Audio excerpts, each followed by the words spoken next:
Welcome to Guide Guru. We hope this video helps.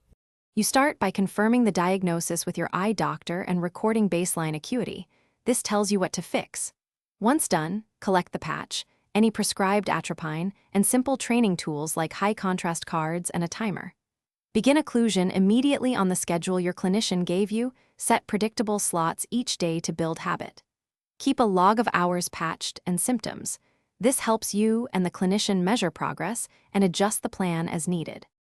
While continuing the patching schedule, you must pair it with targeted visual tasks so the brain relearns sight.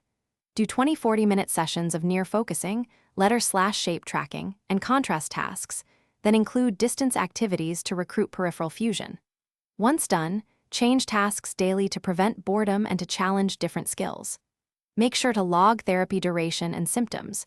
If you or the child shows increased strain, reduce intensity and consult the therapist to modify activities.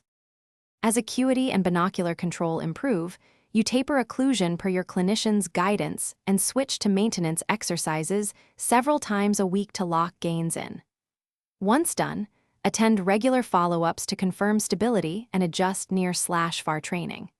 If progress stalls, the key troubleshooting step is to verify true compliance and correct refraction first. Then reevaluate binocular vision and consider additional interventions like intense.